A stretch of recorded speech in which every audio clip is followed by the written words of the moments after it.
हम सेवा कर रहे हैं भगवान, पूजा कर रहे हैं, वंदन कर रहे हैं, पर भीतर भाव नहीं है तो सब व्यर्थ है। जैसे यहाँ पुजारी जी सुबह प्रातः काल में बड़ी स्वच्छता से शुभम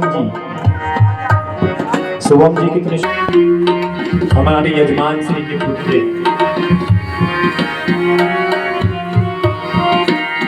और भाव बिना नहीं भगति सुहावे, भाव बिना नहीं भगति सुहावे, बिना गुरु के ज्ञान नावे, बिना गुरु के ज्ञान नावे, राह न पावे रसिक बनवारे, राह न पावे रसिक बनवारे, मिले नहीं भगवान, मिले नहीं भगवान।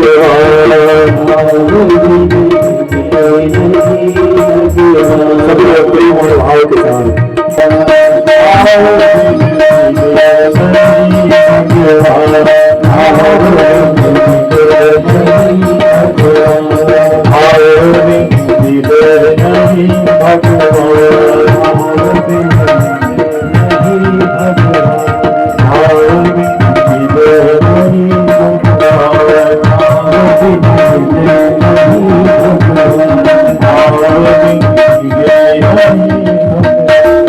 तो किसकी आवश्यकता है भगवान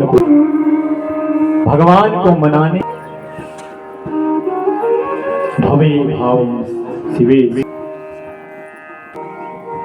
शिव महापुराण की आप बात कर रहे हैं महाराज। पापिना कला कैसे कैसे लोग पवित्र,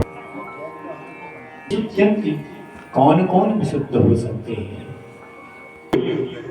सुनिए ऐसा जीव है जो पवित्र जाने लो, ये मानवा पाचार रता खला, कामादि निरता। कौन आया तुझे? नौवीं स्टडी दुकान में गीत हो, वो बेचारा जान लो कभी भी कोई जो खल है, खल की महापुरुषों ने व्याख्या की, जो खाए और लड़े वही खल तो सत्य है। उन्होंने खल बोले शिव और कामा शुद्ध हो जाता है। और इतना ही नहीं ऋषियों, और वो दिन वो मैसेज नहीं बाबू करा जान यज्ञेन तेनेन संपूर्णं विकलावति संपूर्णं।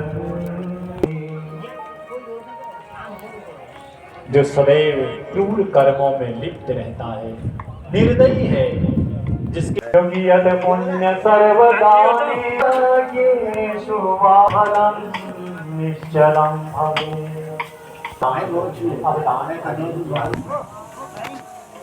उन यज्ञों को करना आज कलिकाल में संभव नहीं है, लेकिन यदि आपने पुराण का ये हम नहीं, शिव महापुराण से इतनी महिमा सुनी तो तब सूत जी महाराज प्राचीन इतिहास। नमस्कार दोस्तों, तो आपने देखा अभी हमारा कथा का द्वितीय दिवस दर्शन कराने की कोशिश करी। हमारे भक्तों की सभी के यहाँ पर दर्शन कराने का कोशिश करा हमने। हमारे धन का 3 सदुपयोग बताए गए हैं, दानाय, भोगाय, नाशाय। 3 रास्ते हैं, तो उस 3 रास्तों में से आप कौन सा रास्ता चुनते हैं ये आपके ऊपर है। लेकिन शास्त्रों में 3 रास्ते बताए गए हैं। तो पहला दान का रास्ता जाता है, दूसरा भोग का, तीसरा जब दान और भोग नहीं होता तो नाश में जाता है। इसलिए दानाय, भोगाय, नाशाय 3 गति बताए गए। व्यास जी द्वारा बताए गए इतनी सुंदर कथा का आनंद लेते हुए सभी भक्तों को बहुत बहुत हार्दिक बधाइयाँ। आप भी आइए, श्रवण कीजिए। और तब कहते हैं ना, पुत्र सुपुत्र क्यों धन संचय, पुत्र कुपुत्र तो क्यों धन संचय। अगर आपका पुत्र सुपुत्र है तो धन संचय करने की कोई आवश्यकता नहीं है। ब्याज जैसे पुत्र जिसके कोख से पैदा हो जाएं तो उनको पुत्र धन संचय करने की कोई ज़रूरत नहीं है। अगर कोई शराबी अगर पैदा हो गया तो उसको फिर उसके लिए भी धन संचय करने की ज़रूरत नहीं, वो तो एक ही रात में फूंक देगा। इसलिए ब्यास जी जो हमको सिखाते हैं, भागवत हमको जो सिखाते हैं वो यही है, आप अपने बच्चों को सद्मार्ग और सद्बुद्धि दीजिए, उनका आचरण बहुत सुंदर बनाइए। इसी आचरण से ही आगे को सीढ़ी बनती है, उसका जीवन बनता है। ज़्यादा न कहकर हर हर महादेव। आप इस वीडियो को शेयर भी कर सकते हैं, लाइक कर सकते हैं, हमको सपोर्ट मिलता है। बहुत बहुत धन्यवाद।